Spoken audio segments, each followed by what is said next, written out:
തിരുവനന്തപുരം ശിശുക്ഷേമ സമിതിയിൽ നടക്കുന്നത് കണ്ണില്ലാത്ത ക്രൂരത. സമാനമായ രീതിയിൽ കുട്ടികളെ മുറിവേൽപ്പിക്കുന്നതും ശിശുക്ഷേമ സമിതിയിലെ ജീവനക്കാരെ കുഞ്ഞുങ്ങളുടെ ജനനേന്ദ്രിയത്തിലും ഉള്ളംകാലിലും മർദ്ദിക്കുന്നത് പുറത്തുനിന്ന് വരുന്നവരുടെ ശ്രദ്ധയിൽപ്പെടാതിരിക്കാൻ.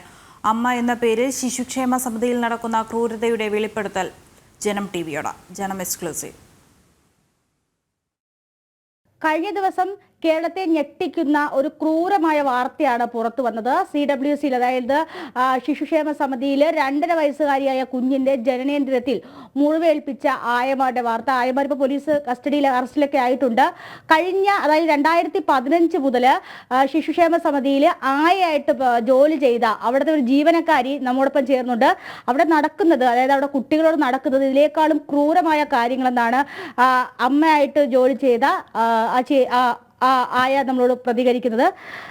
ചേച്ചി, എത്ര വർഷമായി ചേച്ചി ഈ CWC ജോലി ചെയ്യുന്നു? ഞാനിങ്ങനെ 2-3 വർഷം കൊണ്ട് പോയി. പക്ഷെ എനിക്ക് സ്ഥിരമായിട്ട് പോകാൻ പറ്റത്തില്ല. മോൾക്ക് സുഖമില്ലാതാകൊണ്ട് എനിക്ക് പോകാൻ പറ്റത്തില്ല. പക്ഷേ ഇന്ന് കണ്ട വാർത്ത പോലെ തന്നെ അവിടെ സ്ഥിരം നടക്കുന്നതാണ്. സ്ഥിരം എന്ന് വെച്ചാൽ സ്ഥിരം നടക്കുന്നത്. ഞാൻ ഇതിനെതിരെ പ്രതികരിച്ചിട്ടുമുണ്ട്. ഒരു ആൺകൊച്ചിൻ മൂത്രം ഒഴിക്കുന്ന സ്ഥലത്താണ് ഒരാള് ഞാൻ വേറൊരു കുഞ്ഞു അവയെ കൊണ്ട് കഴുകാൻ പോയപ്പോഴാണ് അത് ഞാൻ കണ്ടത് സീന്. അവിടെ എന്താ ചേച്ചി എന്ന് കണ്ടേ? അവര് മൂത്രം ഒഴിക്കുന്ന സ്ഥലത്ത് കൊച്ചിനെ മൂത്രം ഒഴിക്കുന്ന ആ സ്ഥലത്തല്ല, ആ സാധനത്തിന് ഞെക്കി. അപ്പൊ ഞാൻ അപ്പഴി എന്നെ ചോദിച്ചു, ചേച്ചി എന്തിനാ ചേച്ചി ഇങ്ങനെ ചെയ്തേന്ന് കേട്ട്, നിങ്ങൾക്ക് മക്കളില്ലേന്ന് കേട്ട്. തിരിച്ച് ഞാൻ അവിടെ ഉണ്ടായിരുന്ന സിസ്റ്ററിന്റെ അടുത്ത് പോയി പറഞ്ഞ് ഞാൻ പറയും, സിസ്റ്ററിനും അവരുടെ കല്യാണ മക്കളൊന്നുമില്ല, എനിക്ക് ഒരു കൊച്ചുണ്ട് സിസ്റ്ററെ, പക്ഷെ ഇങ്ങനെ ചെയ്യരുത്. നമ്മൾ ഈ പൈസ വാങ്ങിച്ചിട്ടാണ് ഭക്ഷണം വരെ കഴിക്കുന്നത്. നമ്മുടെ വീട്ടിൽ വരെ പൈസ ഉപയോഗിച്ചിട്ടാണ് ഈ കൊച്ചിനെ നോക്കണത്. തീട്ടം കഴിവണ പൈസ വെച്ചിട്ട് നമ്മൾ നടക്കുന്നത്. പക്ഷെ ഇങ്ങനെ ചെയ്യാൻ പാടില്ല, ദൈവം എന്ന് പറഞ്ഞ ഒരാൾ കണ്ടുകൊണ്ടിരിക്കുകയാണെന്ന്. ഞാനിത് പറഞ്ഞതിന് അവിടെയുള്ള എല്ലാ സ്റ്റാഫുകളും എനിക്കെതിരെ തിരിഞ്ഞു. എന്ന് വെച്ചാൽ അവർക്കത് പറയാൻ പാടില്ല. ഇപ്പം നമ്മൾ തെറ്റ് ചെയ്ത് കണ്ടു കഴിഞ്ഞാൽ അവർ പറയും, അതിനെന്തിനാണ് നിങ്ങൾ ഒരാളെ ജോലി പോയിട്ട് നിനക്ക് എന്തോന്നാണ് കിട്ടാൻ? ഇതൊക്കെയാണ് അവർ ചോദിക്കുന്ന ചോദ്യം. 1-2 പേരാണോ ഇങ്ങനെ കുട്ടികളെ ഉപദ്രവിക്കുന്നത്? അവിടെ സ്ഥിരം വെച്ച് നടത്തുന്നത് കുറേ പേരുണ്ട്. നല്ല രീതിയിൽ ക്രൂരമായിട്ട് അവർ മർദ്ദിക്കും എന്ന് വെച്ചാൽ നമ്മുടെ എല്ലാം ഈ കാണാത്ത ഭാഗത്തെ അവർ ചെയ്യുള്ളൂ. ചീപ്പ് വരെ ഇട്ട് അതൊന്നും പറയാൻ പറ്റൂല. ഒരു പെൺകൊച്ചു അനു എന്ന് പറഞ്ഞൊരു കൊച്ചുണ്ട്. അത് കൊച്ചു മന്ദബുദ്ധിയാ. അപ്പൊ ആ കൊച്ചിനെ എനിക്ക് അതിന്നും ഞാൻ മറക്കൂല. അത് ഇവിടെ ഒന്ന് നല്ല വെളുത്ത ഒരു കൊച്ചാണ്, തൊടയിൽ ചീപ്പ് വെച്ച് അടിച്ചു. ഞാൻ അത് വിനീത മേഡത്തിന്റെ കൂടെ ഞാൻ പറഞ്ഞു. എന്നിട്ട് ചോദിച്ചാൽ ആരാണെന്ന് ചോദിച്ചു. അപ്പൊ ഞാൻ പറഞ്ഞു, മേഡം ഞാൻ പറഞ്ഞിട്ടും കാര്യമില്ല, ലാസ്റ്റ് എനിക്കായിരിക്കും ഇത് പണിയാവുന്നത്, അതുകൊണ്ട് ഞാൻ പറയുന്നില്ല. പക്ഷെ അത് നിങ്ങളൊന്ന് നോക്കണമെന്ന് ഞാൻ വിനീത മേഡത്തിന്റെ കൂടെ ഞാൻ പറഞ്ഞിട്ടുണ്ടായിരുന്നു. പറഞ്ഞിട്ടുണ്ട്. അവിടെ CCTV ഉണ്ടെങ്കിൽ ഇവരെല്ലാം മറ്റേ ഈ കുളിമുറിയിൽ പോകുമ്പോഴാണ് ഇതെല്ലാം ചെയ്യുന്നത്. സിന്ധു അവരൊക്കെ നല്ല വൃത്തിയാ കൊടുക്കണവരാ. സിന്ധുവും കൊടുക്കും, മഹേശ്വരിയും കൊടുക്കും, എല്ലാവരും കൊടുക്കണ വ്യക്തികളാണ്. അവരെല്ലാരും കൊടുക്കും. അതാരും കാണൂലെന്നേ ഉള്ളൂ. അരുൺ ഗോപി സാറ് പറയുമായിരിക്കും ഒരു നുള്ളായിരിക്കുമെന്ന്. പക്ഷെ അതങ്ങനെ അല്ല. കുട്ടികളെ തുണി അഴിച്ചിട്ട് നോക്കുമ്പോ അറിയാം. അതായത് നമ്മളാരും കാണാത്ത ഭാഗത്തെ അവർ ചെയ്യുള്ളൂ. കാണാത്ത ഭാഗത്ത് ഇപ്പം നേരത്തേക്ക് ആണെങ്കിൽ മായ എന്ന് പറഞ്ഞൊരു കൊച്ചുണ്ടോ, ആ കൊച്ചിന് ഭയങ്കര ചട്ടമ്പി എന്ന് വെച്ചാൽ ഭയങ്കര ചട്ടമ്പി. നമ്മൾ എത്ര അടി കൊടുത്താലും പിടികൊടുത്താൽ എത്രയാണെങ്കിലും നമ്മളെ കൈ നിൽക്കൂല.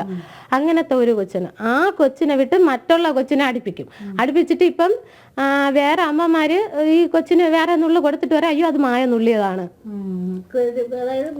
അതെ അങ്ങനെ. ഈ അനു എന്ന് പറയുന്ന കൊച്ചപ്പോ അത് ഞാൻ പ്രസവിച്ചിട്ട് കൊണ്ടിട്ടതെന്നാണ് വരെ ഒടുക്കം പറഞ്ഞ്.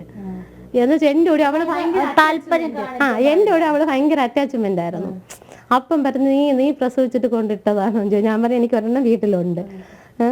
പക്ഷെ അതെന്തോ ആ കൊച്ചെന്റെ ഭയങ്കര ഇവിടേക്ക് ലാസ്റ്റ് ഞാൻ പ്രാർത്ഥിച്ചിരുന്നു എങ്ങനെയെങ്കിലും ആ കൊച്ചു പോണേ. കുട്ടികൾ ആരടുത്തും പരാതി പറയൂലേ? കുട്ടികള് ഈ അമ്മ വീട്ടിലുള്ള കുട്ടികള് ഇപ്പോ പറയാൻ തുടങ്ങി. എന്ന് വെച്ചാൽ അവര് പറയും, അവർക്ക് കുറെ കൂടി അറിവായി. പിന്നെ മറ്റുള്ള കൊച്ചു കുട്ടികൾ ഇതേപോലെ അമ്മ അച്ഛന്ന് ഇങ്ങനെ പറയും, 5 വയസ്സല്ലേ ഇവര്, അയ്യോ ശരി തന്നെ, 5 വയസ്സ് കഴിഞ്ഞ അവരൊക്കെ ആണെങ്കിൽ ഓടിയും ഇത് മൂത്രം ഒഴിക്കുകയും അങ്ങനെയൊക്കെ ചെയ്യുമല്ലോ. അപ്പൊ അവർ ഞാൻ പറഞ്ഞില്ലേ, നുള്ളടാതായിരുന്നാലും അടിക്കണതാണെങ്കിൽ അവർ ആ സ്ഥാനത്തേ കൊടുക്കും. പിന്നെ ഈ കാലിന്റെ ഉള്ളംകാല് അത് കൊടുക്കും. അതൊക്കെ അവർക്കൊരു ഞാക്കുണ്ട്, എനിക്കറിയാം. ഞാൻ ഇങ്ങനെയൊക്കെ നോക്കിക്കൊണ്ടൊക്കെ നിൽക്കും. അറിഞ്ഞോണ്ട് അതെങ്ങനെ ഇത് ചെയ്യും. പഴയ സ്റ്റാഫുകൾ പുതിയ കുട്ടികളോട് പറയും. എൻ്റെ കൂടെ പറഞ്ഞിട്ടുണ്ട്. ഞാൻ ഫസ്റ്റൊക്കെ പോയപ്പോൾ എന്നോട് പറഞ്ഞു അതൊരു ഞാക്കുണ്ട്, അതൊരു ഞാൻ പറഞ്ഞു എനിക്ക് അതൊന്നും വേണ്ട. ഉള്ളംകാലൊക്കെ ജയിൽ ഉള്ളംകാല് കൊടുക്കും.